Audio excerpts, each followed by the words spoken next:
I feel like I'm saying it too quietly. What? I don't know. It's always the hardest part. I just think it's funny that we're just going to keep doing it. But once we go, like, we're going to be going. No, I know, but the beginning is always the hardest. That's what she said.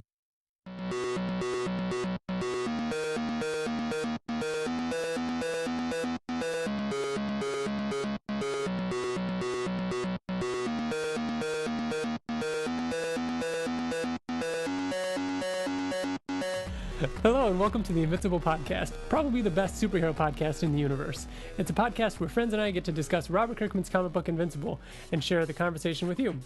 I'm Ryan Sidoti, and joining me today is TJ DeWeen. What's up? So before we get into today's topic, just want to let everybody know that we are available on iTunes now, and so you can go there, subscribe, leave us a review. That helps to, get the podcast, seen by more people. If you don't use iTunes and you use something else to play your podcasts, a different app or website, and we're not on there, let me know. You can shoot us an email, and I'll do what I can to get us on there. Also, we love hearing feedback, and if you have any questions or suggestions, feel free to write in, let us know. Even better, next episode, we're going to be going into issue 127, which is the first new issue in 4 months. It is 4 months? It feels like a lot longer. I actually had to look it up. Was it? I looked it up. December was the last one, right? Yeah. Invincible's back, bitch.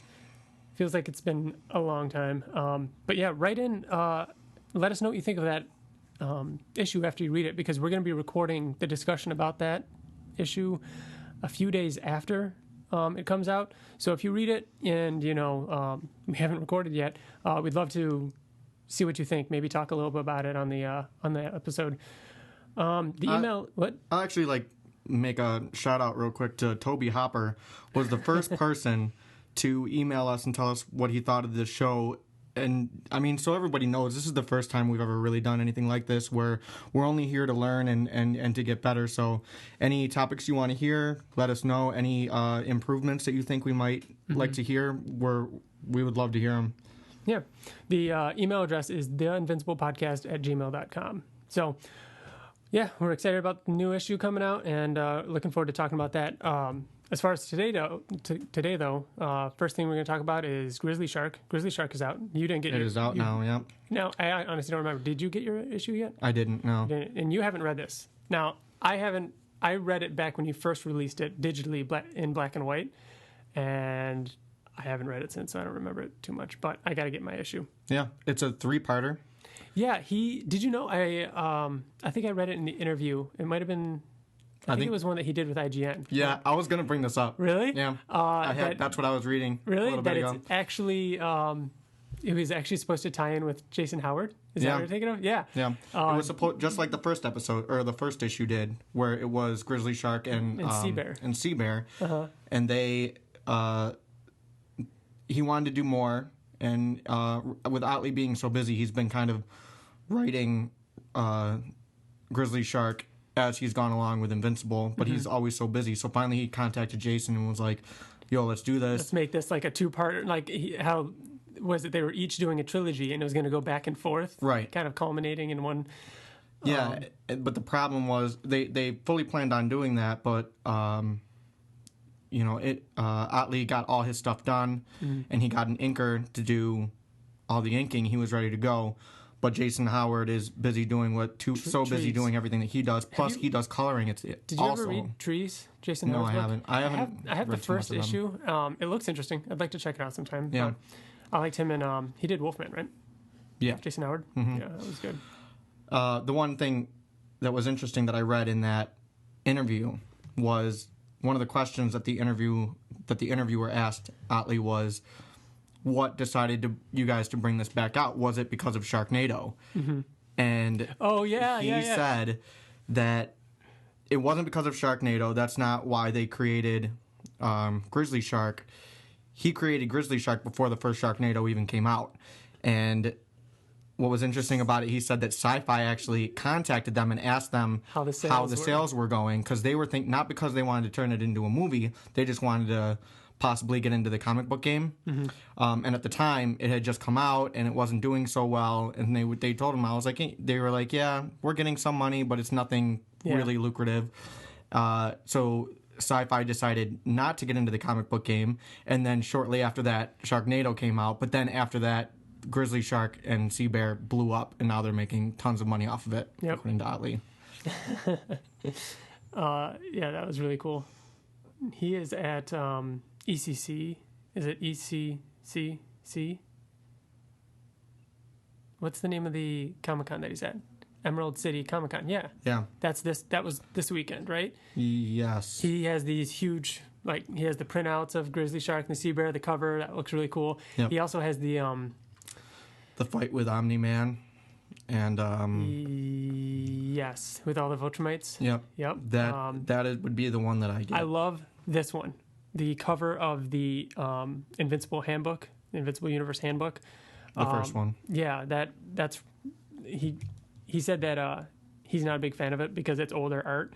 So, but he said fans asked for it, and I love that one. It has all the core characters. It sums it up. Yeah. I mean, it's got all the core characters in it from the origin. Yeah, from the original, pretty much. So, was that your news? No. You had to share? It's not. What's your news then? I have news. What is your news? I have news. So the guy that was on the last podcast, our friend Bill Hake, has always been more of a Walking Dead fan than an Invincible fan, although he loves both. Mm-hmm. But rightfully so.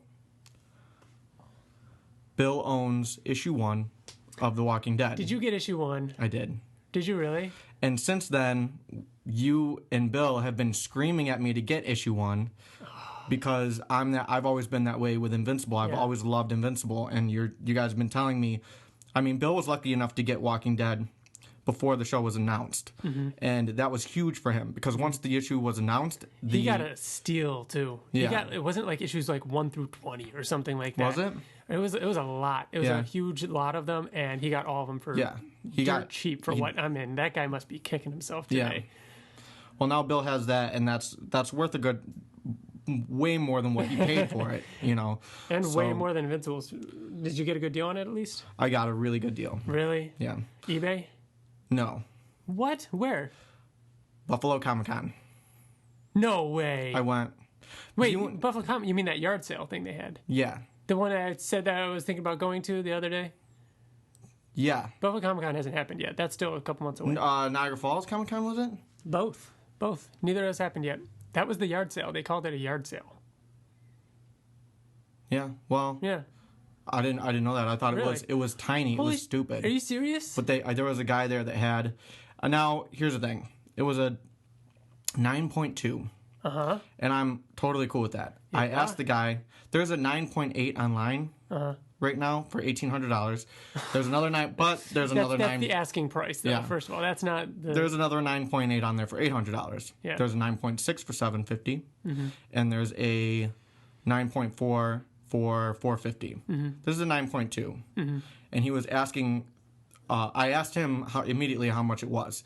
He actually had a number 2 there as well, but I didn't get the number 2. Yeah, I didn't have the money for it. He originally said $300. Was it just in a case or behind him or something? It was already CGC rated. Yeah, so it was probably hanging up, kind of just. Yeah. Oh yeah. But the number 2 wasn't. I just want to know how you spotted this. He pulled the issue 2 out and was trying to give me a deal on it. He told me $300, which I thought was a really good deal, but I didn't have it, and I kept telling him I didn't have it. I think that he was just trying to get rid of it. Yeah. Because I kept talking him down, and I got Invincible for $200. The first one? The first Invincible for $200. Awesome. I actually have it. You brought it with you? Yeah. Figured you could look at it. Oh my god. Nice. Cool. 9.2, not bad. And that's great because now you don't have to worry about getting it sent out. Like Bill still has to get his Walking Dead sent out and everything, and that's a. Yeah, he's scared to actually send it out though. But I think that sucks. But what he should do, and it's so simple, is just go to a Comic-Con, and they normally have a legit Comic-Con. Yeah, but they still, it's the same thing. They still pack it up and send it with them. They don't actually grade them there. Oh really? Yeah. I thought that they graded them there, and then you could just pick them up the next day. I think it's because you can only send them out through certain retailers, or they can help them, like the big comic shop that you go to over in Buffalo. they're actually like a certified, grader where they'll help you pack it up and send it to them and everything. That's awesome. I'm excited for you. That's really, really cool. I got to get mine. Yeah, I'd like to get all of them.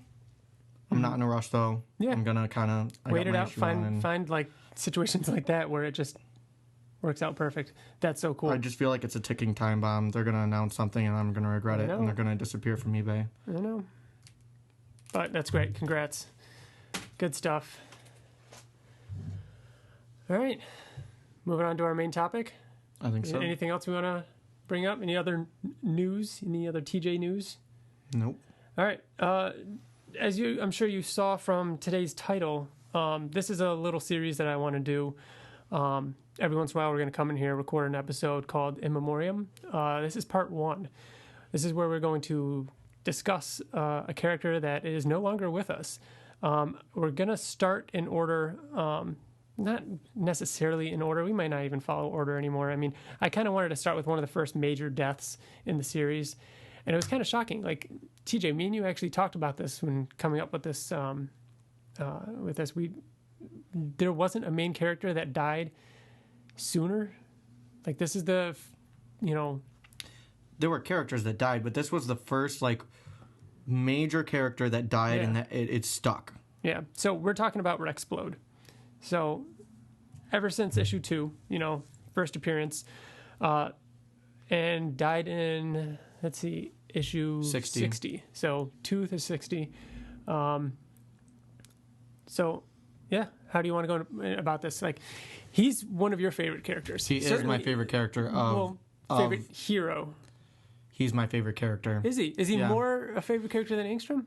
Angstrom Levy's my favorite villain, but, I mean, currently in the comics, both of them are dead. Mm-hmm. If Splode came, like if Angstrom came back, I'd be over. I don't know what I'd do. I'd freak out. Mm-hmm. But if Splode came back, you just would not see me that for would a be couple crazy, weeks. just because it'd be so random. It would just be so random for him to come back. Oh, but they could do it though. Because we've talked about. They could easily do it. I don't like cop outs. Well, he did kind of come back in a way, but again, that's yeah. We'll get to that. I don't like easy cop outs, but there are ways to bring him back. Mm-hmm. This comic book could deal in like it does deal in different dimensions and things like that. I want Splode back. You want it to be. But at the same time, if he were to come back, I think it would take away from his initial death. Well, yeah, of course. Right. So, I want to get into a little bit about his powers, and a lot of that ties into he actually did a kind of a spin-off, the Invincible Presents. It was a 3-issue series called Invincible Prevents. Why can't I say presents? Invincible Prevents Adam Eve and Splode. So he did that little miniseries, 3 issues, all about Splode and Adam Eve. Now that one gets really into Splode's origins and how he grew up super poor and was stealing food just to feed his family. And then the government shows up and makes a deal with his family, and his family pretty much sells him out and says, you can have him. They got a nice check for him, and they go on living their life. Meanwhile, Rex goes to work for the government as essentially a hitman. I mean, he doesn't really know what he's doing. They're sending him places, he knows and he's doing killing people, very bad things to bad people, or says, so they're telling him that they're bad people. Yeah, and he says to Adam Eve, he says that he wasn't really sure. He knew he was killing people, but he just assumed they were bad people because he was working for the government. But that doesn't mean anything. In fact, the last person that he goes to kill and talks to Adam Eve about it and isn't sure whether or not he wants to go through with it. He delivers the briefcase. Cecil opens the briefcase, and there's a note that says, "I don't know who you are, but I just saved your life." So that was the last hit. Right. His last hit was Cecil. I thought that was kind of cool because it all ties in. He's killing all these government people and everything. He didn't want to go into the Pentagon and kill a guy. But what were the unless there's something else you wanted to move on to, I wanted to talk a little bit about the powers they gave him when he was working for the government. Well, I was just going to say in base of his origin story, at the end of Invincible, issue 24, there is a secret origins for certain characters, and that's when you first learn about his origin. I believe the Splode and Adam Eve came after that, but they do talk about, you know, how he... Just kind of like the bullet points of his story. They just say that, you know, he was given up by his family, and that later on he tracked him down and such. But what the side issues tell you is that, like, just it goes into it a lot more. Like, you find out that, you know, his family, his dad was an asshole and had no issues at all giving up his son just for money and being rich, and that's basically what it was. The government came in and told his family, who was extremely poor. Rex was stealing food off the street, and they came to his a government man came to his house and said, "We want your son, and we'll give you riches beyond your wildest dreams." And the father was like, "That's all you want? No problem, deal." Yeah. And it was over. Yeah. Now these government people took him in, and I love the shots of all of you know, him on the operating table, his like entire wrist up to his elbow cut open, and they're implanting that, you know, device into his wrist. They also said they gave him injections that make him stronger, you know, faster, a little bit more agile. Now the implants, I think we need to talk a little bit more about them, especially when it comes to his death, because I feel like that was a point of contention when we first read that issue, and we'll get into that a little bit more maybe then, because how they work, and well, I don't know. Organic, you're talking about the organic or non-organic? Yeah, they say when they implant them that they can't charge, you know, he won't be able to charge anything with organic, like any organic life. And so I guess we'll just go into it now. When he dies, and we'll talk more about his death when we get to there, but when he dies, he says, you know, the Invincible from another universe that's killing him is saying, "That's it, you've got nothing left to charge. You know, I've got nothing left to throw at me." And he said, "What are you going to charge?" Yeah. And he said, "My skeleton." Yeah. And they explode. Isn't that considered organic though? I just thought of this as you were asking the question, because I knew what you were asking. Yeah. He was beat to shit. Mm-hmm. Did he have any broken bones? When a bone becomes broken, does it still have life in it? Like, I'm sure it probably does. But if the bone is broken, then how is his hand connected to that broken bone to even charge it? Well, the thing that charges it is the thing that's in his arm, like in his fingers. Well, then, and they also later, they installed it into his arm. Yeah. I don't know. That was always a little thing that bothered me a little bit. I mean, then I thought, maybe he's charging the device that they installed, but that thing that's installed is only... He said my skeleton. Well, I know, but that device is only installed into his wrists, and even though if that's attached to his skeleton, I mean, is that what he's originally charging, and that kind of just goes up the entire skeleton? Yeah. I don't know.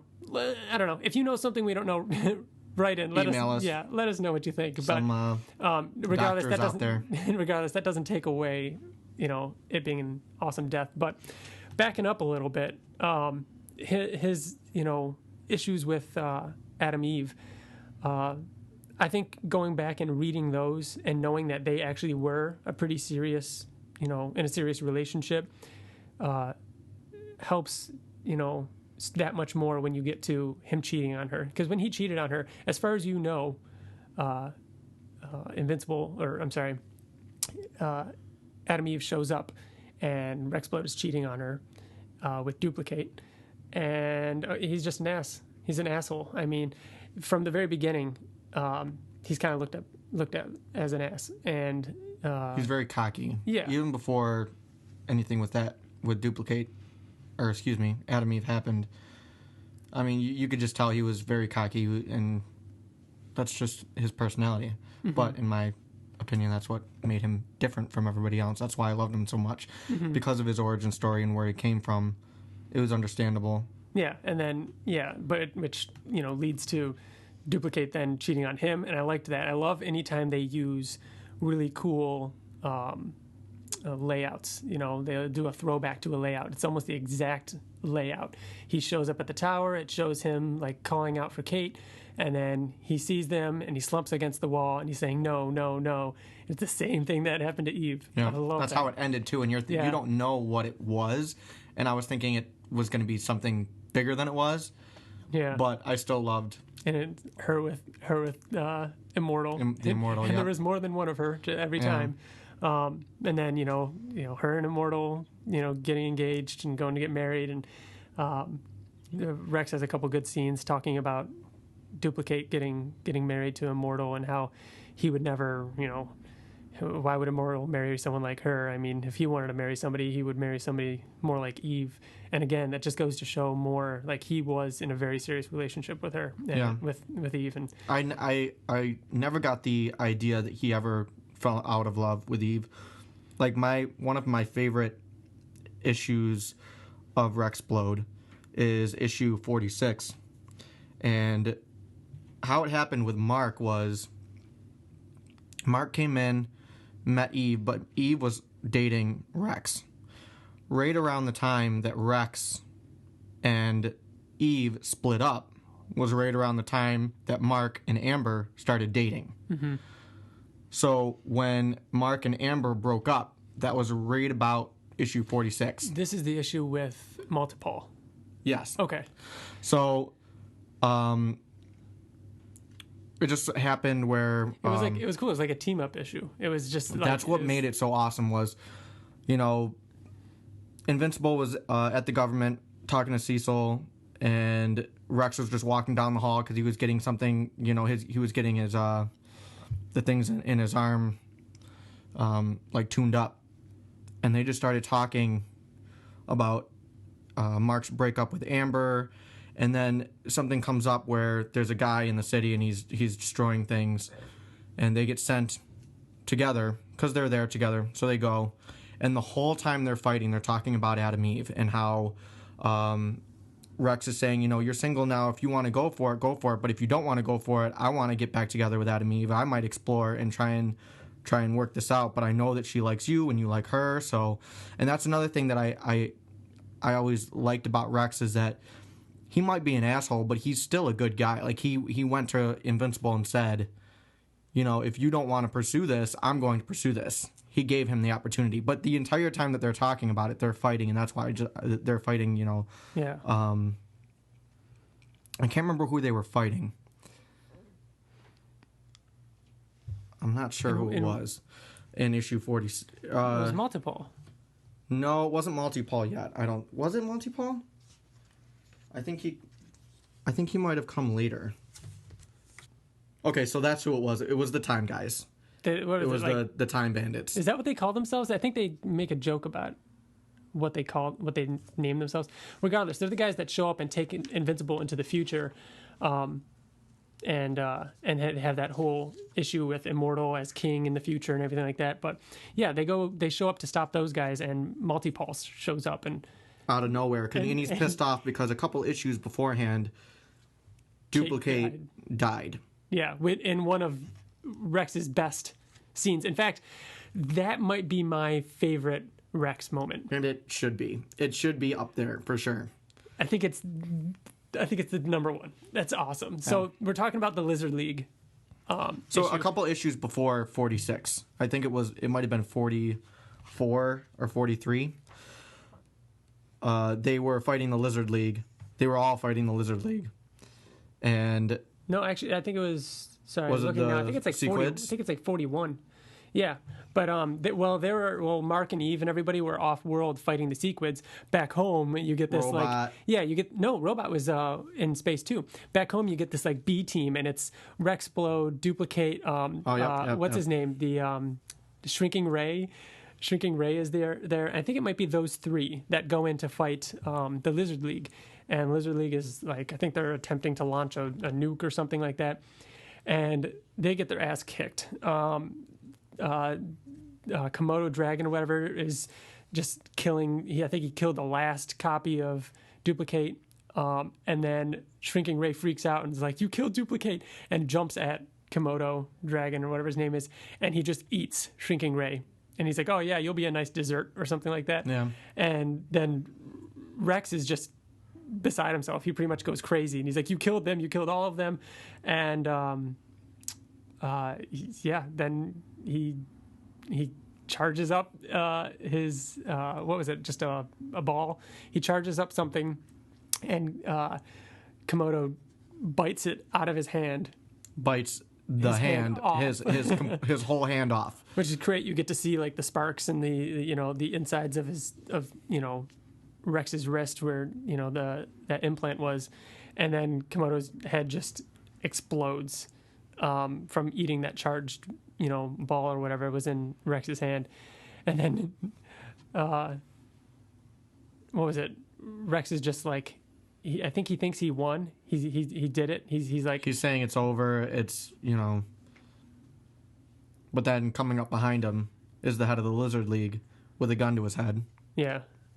And I think that's actually where that issue ended, right? Like it just ended with the gun to his head for him there. Yeah. And then the beginning of the next issue just starts. The first thing you see with them is the gun pressed to his head, and he just shoots him right in the head. But before the last issue ends, you can see that Rex is he's crying. He's got tears coming down his face. And the last thing he says is that the head of the Lizard League says is, I suggest you say a prayer. And I think that was an awesome way to end that.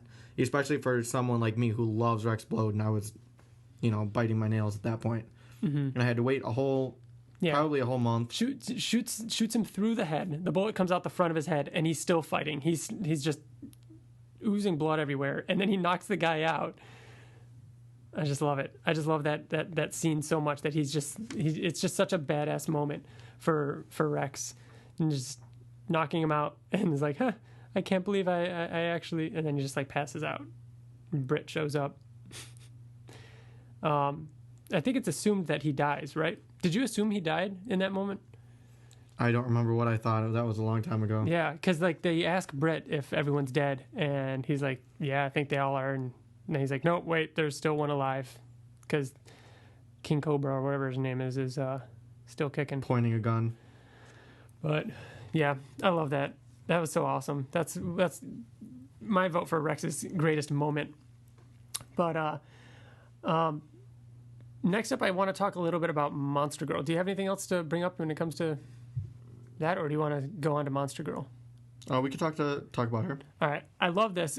Another one of my favorite moments with Rex Splode is the tryouts.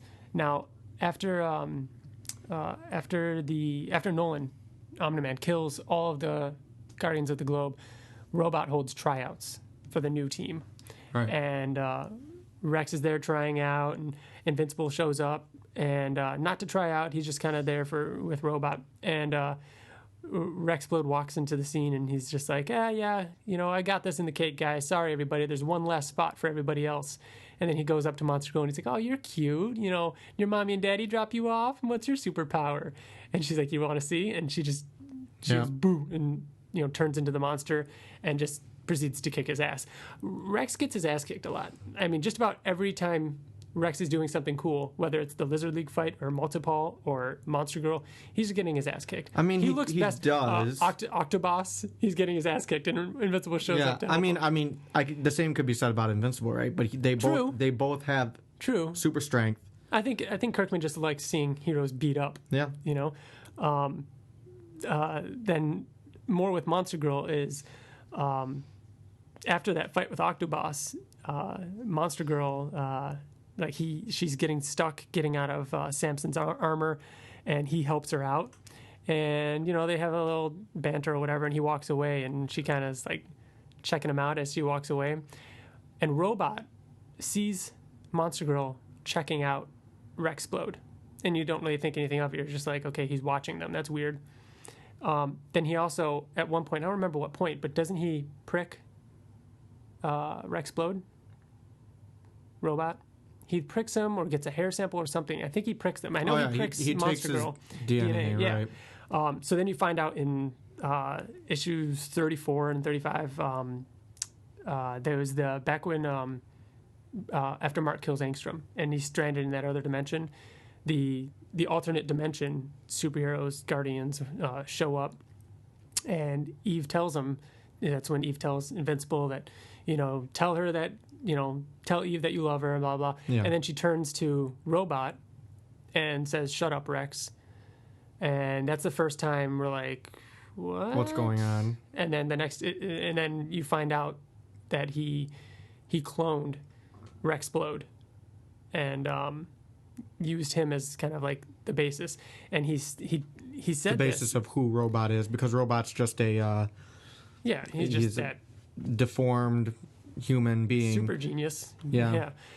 And he has he starts going on dates with Monster Girl, and at one point Robot, and this isn't going to get into a whole conversation about Robot, that's a whole episode, but at one point he tells Monster Girl that he wanted to choose a host that she liked, because he was attracted to Monster Girl, and he wanted it to be the same age. That's why he made it the same age as Monster Girl, and he knew that Monster Girl was attracted to Rexplode, so he copied him. So it's interesting. I mean, Robot and Rexplode actually have a very deep relationship, even though it only lasted, 10, 15 issues. Rex is the one that gives that awesome speech at his funeral. We don't actually know what Robot's real name was. He never actually Rudy. mentioned it. Did he mention it? Yeah, it was Rudy. Oh, my bad. I don't know if we got a full name, but yeah, it was Rudy. I think I do remember it. As you say it, I remember they called him Rudy until the funeral, in which he gives the speech and says he'd like to taking on Rex's name. Take the name Rex. Yeah. Which I don't know if I liked. Yeah. Because I mean, when I talk to you guys about it, when I talk to other people who have read Invincible, I always say, my favorite character died. Mm-hmm. Rexplode is gone, and they always say, "Oh, well, you got Robot, and Robot's pretty much Rex." No, he's not. He's not at all. No, he's not. He looks like Rex. Yeah, that's all. Which I kind of like the fact that it's just, it's just in looks. Yeah, but the Robot's mind from the deformed figure was implanted into this clone of Rex, and it has no memories of the actual Rexplode. So yeah, which is why we're doing a In Memoriam. So your favorite issue? Now we've talked about this, I think, back in episode 1 of the podcast. But your favorite issue, at least one of your favorite issues, is issue 60, right? Right. It's I guess it would be my second favorite, because my favorite is the Angstrom Levy one. Oh yeah. Issue 33. Now, tell me a little bit about why you like Rexplode's death. Just because we've already talked about his death, and it's just, I don't know. I just thought it was a very kick-ass way to go. I mean, if you're gonna take out the person who's gonna kill you, you're gonna die anyways. You might as well take him out. Yeah. And it was something that you weren't really expecting. We talked about the skeleton thing, but I loved that. I thought that was awesome. And it does kind of remind me of that fight with the Lizard League. Like, he got shot in the head, and he's still going. He's finishing that guy off. He's finishing the fight. He was and that's there what he does at the end too. He was there with Robot, I believe, Duplicate, maybe Monster Girl in the last issue where he died. Where he died, yeah. And Robot showed up and took them all and left Rex, and he was coming. I believe he was coming back for Rex, and Rex said, "No, get out of here. You have to go. Just go." And I think it was Monster Girl was saying, "No, we got to go back for him," but Robot knew that they had to go. Yeah. So that's when the other world Invincible was like, "What are you gonna do? What do you got to charge?" Oh yeah, because I remember skeleton. I remember Monster Girl screaming, or Robot screaming as he's dying, or as he explodes. Yeah, intense scene. Just because I was curious, I went back and looked at the last scene that we got to see of Rexplode before that fight scene, before he died, and it was actually kind of great. I liked it. It was issue 58, and it's like one of the first pages in it, and it's just him sitting in the tower where the teen team was formed, and he's there, shooting shit with, I think it's Bulletproof, and like Robot might be there, and they're trying to discuss what to name the new team, and Rexplode suggested the Globe Guardians, I think, and one of the other guys was like, that might be a little bit of a legal issue. I just like that. It was a nice little last appearance of him before you see him die. Fit very much in with his character. But then there was the awesome funeral, like we already talked about. Robot, actually being unable to speak in person. He has to do it through Robot because he's bawling and he can't control himself. He died in issue 60. His funeral wasn't until 5 months later, real time. Mm-hmm. because of Conquest. 5 issues later, because Conquest was 61 through 64, and so we didn't get a funeral for him, and I was really I wanted them to do something for him.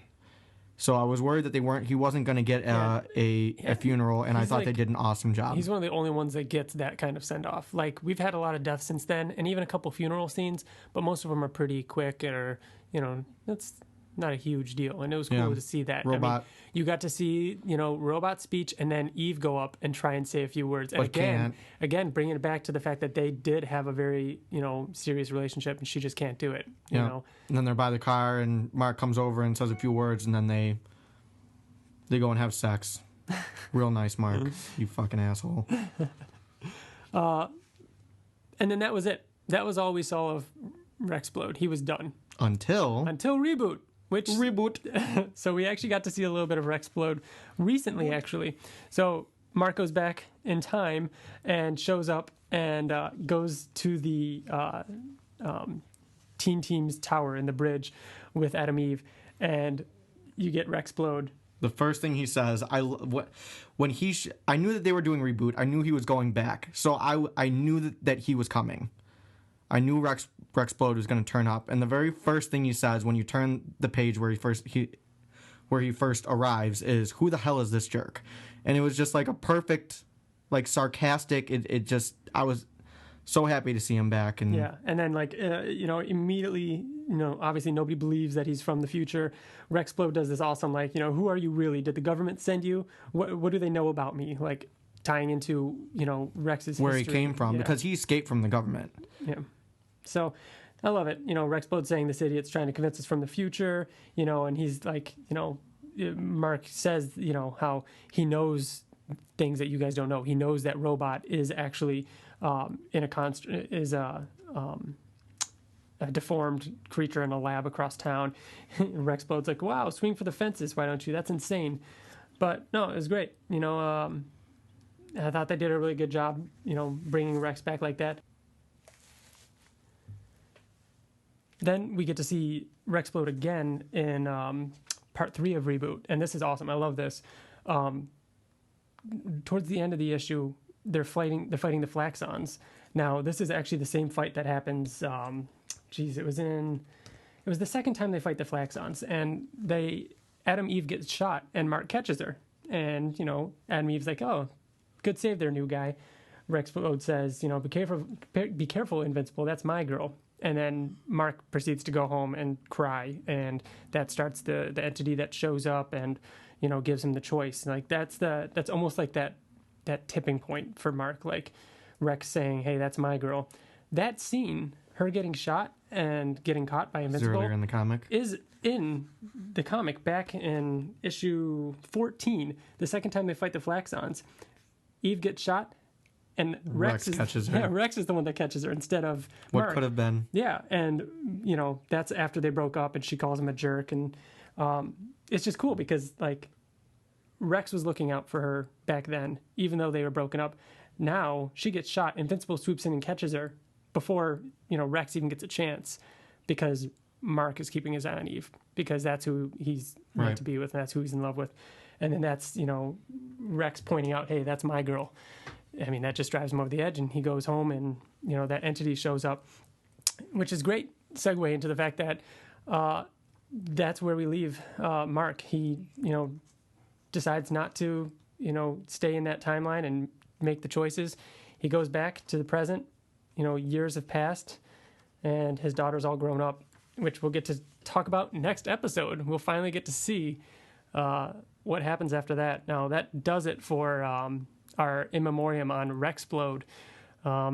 Did you have any other final words for Rex? That pretty much sums up, his greatness, and I'm happy to pay homage to him. Now, so again, next time we do this, it will all be about the new issue coming out. Thanks for listening. Remember, we're on iTunes. You can go and subscribe, leave a comment. Our email address is theinvinciblepodcast@gmail.com. Write in, let us know how we're doing and your thoughts on the new issue. Love to hear them. So Thanks again for listening, everybody. And that's it. Do the thing. Bye.